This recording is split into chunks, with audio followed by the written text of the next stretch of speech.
সঠিক ও গোছানো প্রস্তুতি যেমন চাকরি পাওয়াকে নিশ্চিত করে, তেমনি সঠিকভাবে ওএমআর পূরণও আপনার চাকরির পাওয়ার সম্ভাবনাকে বহুগুণে বাড়িয়ে দেয়।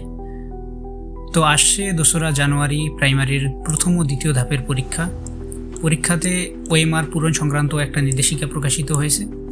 নির্দেশিকার মধ্যে অনেক কিছুই আছে, তার মধ্যে মেজর একটা বিষয় হচ্ছে আপনি বাংলায় 3টি বাক্য এবং ইংরেজিতে 2টি বাক্য লিখতে হবে। তো আপনি কোন বাক্য লিখবেন? প্রথম যে ঘর আছে বাংলা, এখানে 1 2 3 করে আপনাকে 3টা বাক্য লিখতে হবে এবং দ্বিতীয় ঘরে ইংরেজিতে 2টা বাক্য লিখতে হবে। কি বাক্য লিখবেন সেটা আমি কমেন্টে দিয়ে দেবো এবং আপনাদের বলেও দেব। আর বাকি যে বিষয়গুলো আছে ওএমআর শিটে, সেগুলো প্রার্থীরা পড়লেই বুঝতে পারবেন। যেহেতু বিষয়টা ওএমআরের এই বাক্য লেখা সংক্রান্ত নিয়ে, সেহেতু আমরা ওটাই আলোচনা করব, যেহেতু এটা মুখ্য বিষয়। তো ওএমআরে আপনারা বাংলা বাক্য আছে, আপনাদের ইচ্ছে মতো 3টে বাক্য লিখবেন, তবে মুখস্থ করে যাওয়াই বেটার, কারণ আপনাকে ভাইবা বোর্ডে আপনাকে এই 3টি বাক্য আবার জিজ্ঞেস করা হবে এবং লিখতে দেওয়া হবে যে আপনি সঠিক প্রার্থী কিনা। এজন্যই আপনি যে 3টে বাক্য লিখবেন, অবশ্যই সেটা হোক ছোট হোক বড়, অবশ্যই আপনাকে বুঝে শুনে লিখতে হবে। যেমন বাংলায় যদি আমরা 3টি বাক্য লিখি, এটা আমার দেওয়া বাক্য, আমি কমেন্ট সেকশনে দিয়ে দেবো, আপনারা চাইলে কপি করতে পারেন অথবা আপনারা চাইলে আপনাদের মতো করে লিখতে পারেন। তো আমি লিখছি প্রথমে বাংলা বাক্যের 1 নম্বরটা আছে বাংলাদেশ দক্ষিণ এশিয়ার একটি স্বাধীন ও সার্বভৌম দেশ। 2 নম্বরে লিখছি আমি এদেশের রাজধানী ঢাকা এবং প্রধান ভাষা বাংলা। আর 3 নম্বরে আমি লিখছি বাংলাদেশ তার নদী, সবুজ প্রকৃতি ও সমৃদ্ধ সংস্কৃতির জন্য পরিচিত। এবং ইংরেজি 2টা বাক্যের মধ্যে প্রথম বাক্যটা হচ্ছে Bangladesh is a country located in South Asia, এবং 2 নম্বর বাক্যটা হচ্ছে it is known for its rich culture and natural beauty.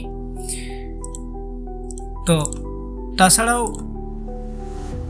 আপনারা এখানে দেখেন, আমি একটা ডেমো ডাউনলোড দিছি।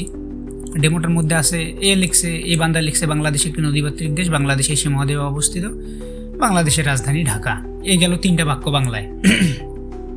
সরি, এবার ইংরেজি যে 2টা বাক্য আছে, প্রথম বাক্যটা লিখছে Bangladesh is A land of river এবং দ্বিতীয় বাক্যটি লিখছে the capital of Bangladesh is Dhaka.